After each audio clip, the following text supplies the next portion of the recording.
Apabila ditelaah lebih jauh, permasalahan inti dari gangguan di lambung itu sebenarnya adalah karena terjadinya luka atau peradangan di dinding lambung. Luka atau radang tersebut salah satunya bisa disebabkan karena produksi asam lambung yang melebihi kemampuan daya tahan dari dinding lambung, sehingga merusak mukosa lambung yang berperan sebagai pelindung dinding lambung.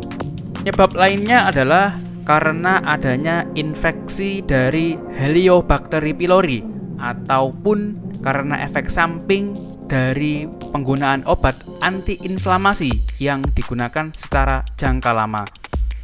Meskipun telah terjadi sekresi asam lambung secara berlebihan, namun tidak dianjurkan untuk melakukan penetralan asam lambung tersebut, mengingat pentingnya peran asam lambung dalam penguraian sari makanan. Maka solusi yang dianggap paling tepat berdasarkan pengobatan konsep Carnus adalah dengan cara memperbaiki, menguatkan, ataupun mengobati dinding lambung yang mengalami luka tersebut, tanpa harus merekayasa produktivitas asam lambung itu sendiri. Asam lambung memang sangat diperlukan untuk menguraikan makanan menjadi nutrisi yang diperlukan oleh sel tubuh. Meskipun asam lambung bersifat korosif, namun justru sifat korosif dan penghancurnya itulah yang diperlukan untuk memecah dan menguraikan molekul makanan menjadi bentuk yang lebih sederhana.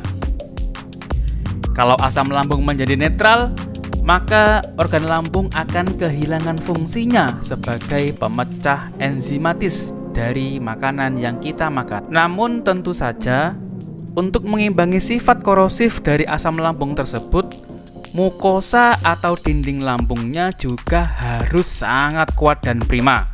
Kalaupun memang terpaksa harus menggunakan obat penetral asam lambung, maka sangat tidak dianjurkan untuk menggunakannya secara jangka panjang agar lambung dapat berfungsi sebagaimana mestinya, yaitu menguraikan sari makanan ke dalam bentuk yang disyaratkan oleh sel tubuh. Jadi tubuh itu punya syarat-syarat tertentu agar dia mau makan, ya, nggak seperti kita kadang kita makannya sembarangan gitu. Ternyata dalam tubuh dia tidak memenuhi syarat, akhirnya dia nggak dimakan sama sel tubuhnya kita.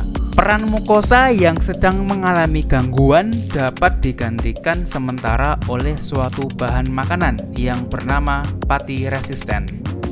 Di sisi lain, dinding lambung yang mengalami luka pun harus segera diperbaiki melalui regenerasi sel.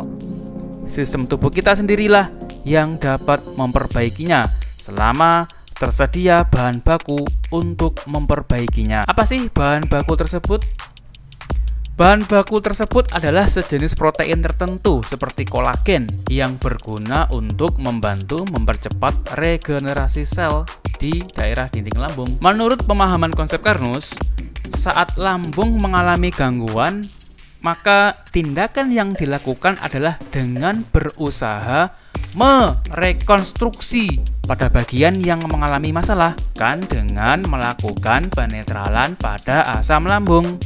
Karena asam lambung sangat penting sebagai penyedia utama material metabolisme di dalam dunia sel tubuh manusia. Permasalahan yang terjadi pada tubuh manusia adalah karena terganggunya sistem transfer energi dan metabolisme zat di dalam tubuh manusia.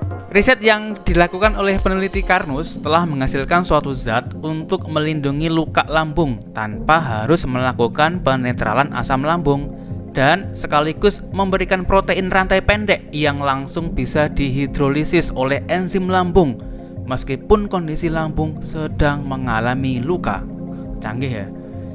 Zat tersebut adalah pati resisten pisang jenis tertentu yang dikombinasi dengan protein triple helix dari tulang sapi yang diproses dengan cara khusus seperti proses hidrolisis oleh asam lambung.